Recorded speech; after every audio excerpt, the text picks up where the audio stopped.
everybody, welcome to Rod's Reviews and Demos. Thanks for clicking on the link, I appreciate it. So today we're installing the Best Buy Essentials full motion wall mount for my 65-inch Samsung QLED. And it's definitely a two-person job. So I'm going to make this a quick video on how to, address some of the issues that you might run into. So first of all, there's a couple different ways to put the brackets on the back of the TV. If the back of the TV is flat, it's pretty simple. The difference is if it's curved like mine, they provide some spacers that go between the brackets and the TV, basically. So right here, there's a space now because there's spacers added there. So the problem that I ran into when installing this on this TV anyway, and you may or may not have the same issue, is the screws furthest away from the camera, which is the bottom of the TV. They were actually a little bit short with the washers on them. And the screws only engage the threads in there a very small amount, like 1/8 of an inch, because obviously you don't want to run the screw into the screen. So the screws that they provided with the washers didn't work out for me. So I went to Home Depot, the hardware store, and I found the exact same length screw with a bigger head on it. So I didn't need the washers. So you can see the bottom screws don't have washers. They just have a larger head screw. I'll see if I can zoom in on that. That's the top screw with the washer.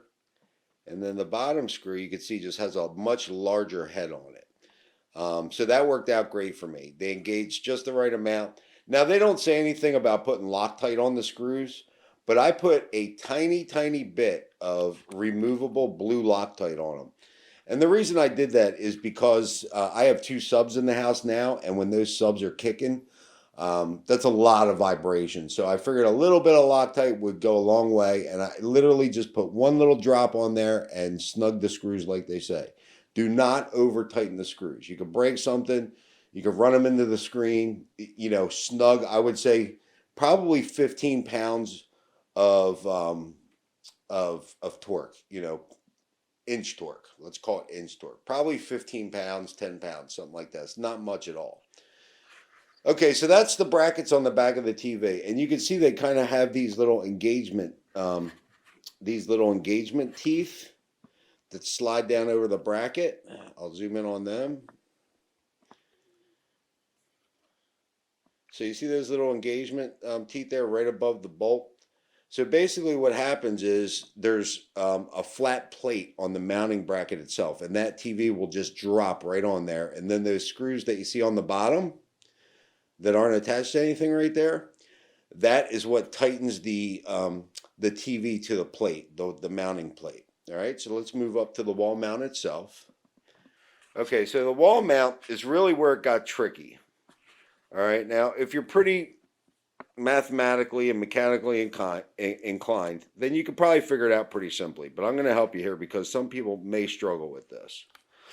All right, so what happened was the center of where I wanted the center of my TV was basically, here's my 2 studs. And the center of the TV I actually wanted right where this stud is.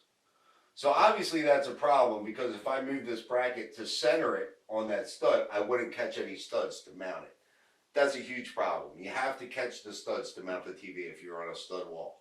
If you're on a concrete wall, they provide concrete anchors, but you have to catch the studs. So the nice thing about this is I can offset it a little bit, and the width of this plate allows it so the TV can actually be offset on the bracket some. I believe I have a total of 9 inches of offset I can do, which is like 4.5 inches on each side. So I can offset the TV a little bit. So even though the center of my TV I want it here, the center of the bracket's here, I'm going to be able to offset the TV 4.5 inches, which gets me very close to the center that I wanted. So that worked out well. So basically what you do is you figure out what you're going to put on top of your entertainment center, which I have a center channel coming that's 6 inches tall. You measure down to the floor. So the top here is 28, plus my speaker that's 6 inches, so that's 34 inches. I added an inch because I want the TV 1 inch above where the speaker is. So then what you do, so you say you want the bottom of the TV at 35. You go over to your TV and you measure to the center of those brackets, of those teeth that I told you that slip over this. You measure to right where the middle is, and that's where you want the middle of your mount to give you that 1 inch or whatever it is that you desire. So this mount does, I believe it does tilt. Yeah, it does tilt. So you have tilt and you have sideways motion, which is why I went with this mount. Where I sit is a little bit offset off the center, so I can cock the TV if I'm watching a movie, you know, something critical that I really want to enjoy. I can adjust the mount that way. So yeah, once you get the thing mounted, it's real easy. You basically just drop the TV on. So the mount is good. The screws provided didn't work for me. In most cases, they probably will. Let me show you the next piece that goes in. So these are really great. This will be the next piece that goes in. It's by Legrand. It's an in-wall cord and cable power kit. And the great thing about this is you don't have to do any wiring. The two plates that go in the wall have a pre-wired connection between them already. So basically you plug your TV in, there'll be an outlet on the top. You plug your TV in there, and then on the bottom there's a little extension cord. So you can see on the bottom piece, where is it? I'll go to the top. So you can see on the bottom piece there's a cord already existing on the bottom plate.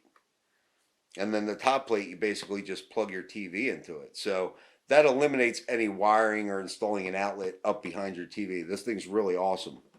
It also has, you can see here, it has like a little slot in it. I don't know if you guys can make that out. There's like a little slot for running other cables. I have 3 cables going to the TV. I have my HDMI. I run the LAN to the TV. Don't have to. It has Bluetooth, but I run the LAN anyway. And I also will have backlighting. Which is a video that's going to be coming up. I bought the Philips Hue Play backlighting system, and it is, I played with it a little bit. It's awesome. So I'll be reviewing that as well, but this is just for the TV mount. So I hope you found the video informative. Again, hit that like button, hit the subscribe button. If you have any questions, hit me up in the comments. It may take me a day or two to get back to you, but I promise I generally will get back to you. Thanks for watching, y'all. Cheers.